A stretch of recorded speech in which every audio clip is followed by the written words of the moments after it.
I'm Dr. Abhash Jain. So today we'll discuss about rheumatology for MRCP1. So today we'll be discussing about rheumatology for MRCP1. So if I am not audible anywhere, please let me know. So starting from arthritis. So arthritis can be symmetrical versus asymmetrical. It could be mono, oligo, or polyarthritis. It could be inflammatory versus non-inflammatory. So inflammatory arthritis means septic, crystal, reactive arthritis, rheumatoid arthritis, and seronegative spondyloarthropathy such as ankylosing spondylitis, psoriatic arthritis versus non-inflammatory such as osteoarthritis.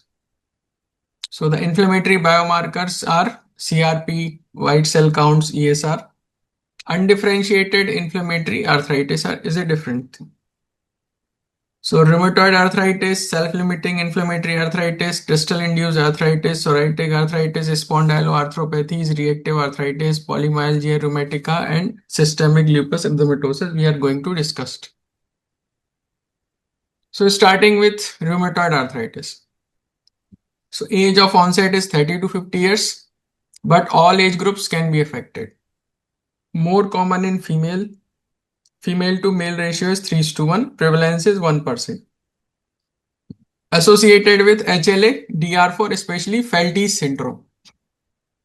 So what is Felty's syndrome? Felty's syndrome is a consistent of rheumatoid arthritis, low white blood cells, large spleen, often serious and repeated infections because of low white blood cells. Presentation is swollen, painful joints in hand and feet, symmetrical. Small joints are typically involved, like joints of hands. Stiffness is worse in the morning, usually improving during the day, which is opposite from osteoarthritis, where the patient is more symptomatic while walking. And here in inflammatory arthritis like rheumatoid arthritis, patient is more symptomatic in morning and the pain and stiffness decreases during the day after walking. Presentation is usually insidiously developed over few months. Pain on pressing across the metacarpal and metatarsal joints, that are the small joints. Swan neck and Botnier's deformity are late features of rheumatoid arthritis and unlikely to be present in a recently diagnosed patient. So these deformities, if they develop, means patient is having long-standing rheumatoid arthritis. Can more rarely present as relapsing remitting monoarthritis of different large joints. Palindromic rheumatism is an inflammatory arthritis that causes attack of joint pain and swelling similar to rheumatoid arthritis. Between attacks, the joint returns to normal. So this is a terminology. You have to just remember it. So this is a diagram depicting a normal joint, osteoarthritis, and rheumatoid arthritis. So here in osteoarthritis, the bone ends rub together, there is thin cartilage. While in rheumatoid arthritis, there is bone erosion and swollen inflamed synovial membrane. So this is the difference here. The bone becomes eroded. Difference between rheumatoid and osteoarthritis. This is a knee joint X-ray. So HLA antigens, HLA association are common for MCQs in MRCP1.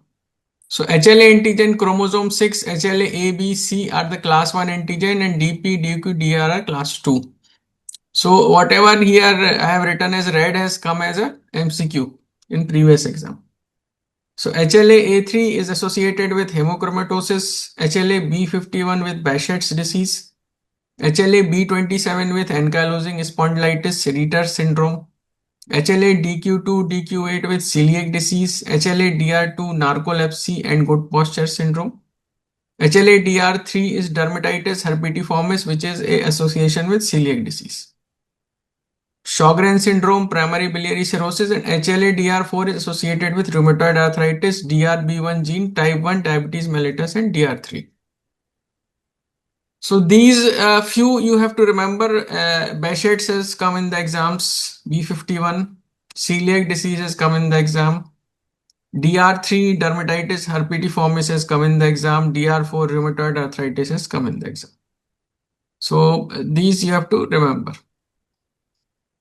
Now coming to rheumatoid arthritis diagnosis. At least one joint with definite clinical synovitis, not better explained by any other disease. So the joints which are involved are small joints. Typically, the small joints are involved more than the large, like joints of the hands, metacarpal joint, metatarsal joints in the legs.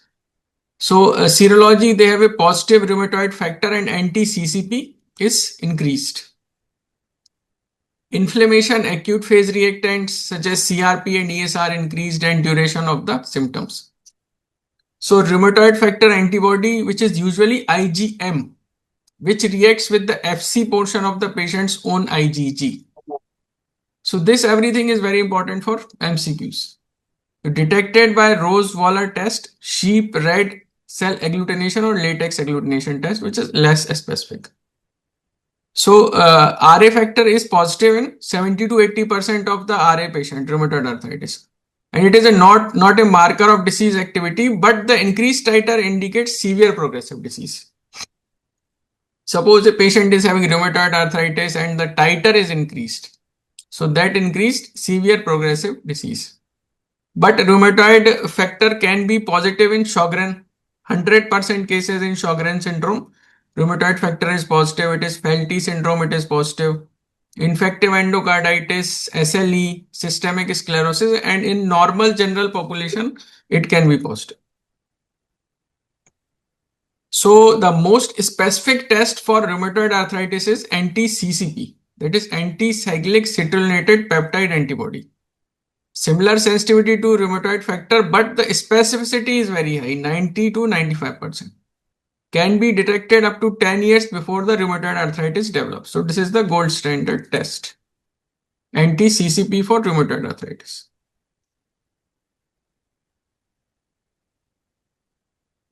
So this is a picture depicting the deformity in the hand, rheumatoid arthritis, very late stage. That is the Botnier deformity of the thumb. You can see ulnar deviation of the metacarpophalangeal joint and swan neck deformity.